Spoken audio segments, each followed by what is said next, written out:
Sean, what are some of the myths, real quick, lightning round, like what are some of the myths that you think still exist around getting 1 million subscribers on YouTube and how to grow on YouTube, period? I mean, I think one of the myths would be that if you hit 1 million, you've made it. I think because the work doesn't stop. I mean, you could coast a little bit, but you always got to roll your sleeves up and get back to work.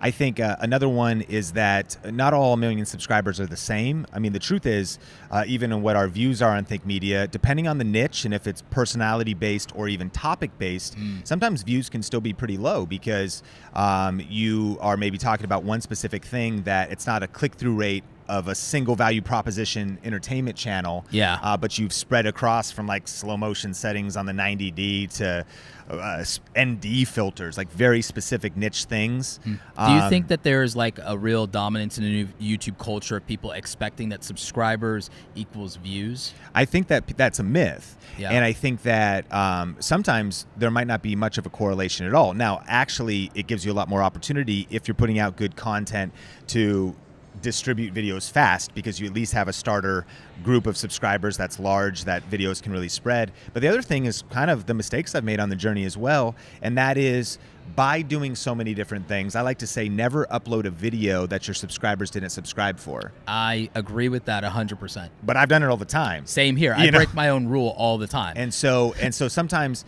the two things that can get you to 1 million, one is actually just being in it for a long time. Yes. You kind of just get there by putting out the content and you compound interest. Compound interest, but a lot of those accounts are probably, they've stopped being active. They're probably not even seeing the videos, and it can be very hard to reach your own subscribers. Yes. And then also the mixture of subscribers that have maybe, they came because they just want to learn about cameras, so they don't care about YouTube tips. So having a fragmented audience means you're going to have inactive subscribers. 100%. Also just the lifespan of viewer attrition of like, hey, those people aren't into that anymore, they moved on. Especially like if you start with a young audience, they grow out of things very easily, very quickly, very fickle. We were all kids once, we know it. It's like you all know that you wanted that drum set and then you never became a rock star, right? Okay. Hashtag rock star if that's true for you.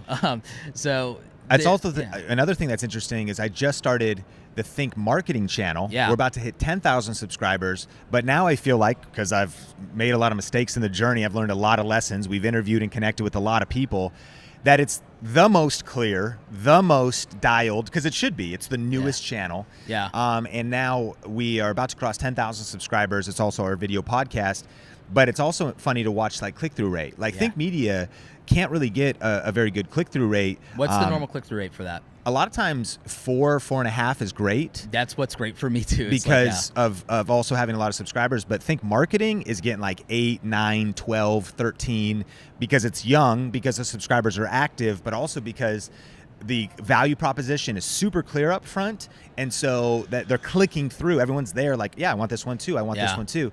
Meanwhile, over on Think Media, I think about this. Somebody gets a Canon M50. They watch the review. They watch the tutorials, but they don't care about watching the tutorial on the A6600 or the tutorial on the 90D.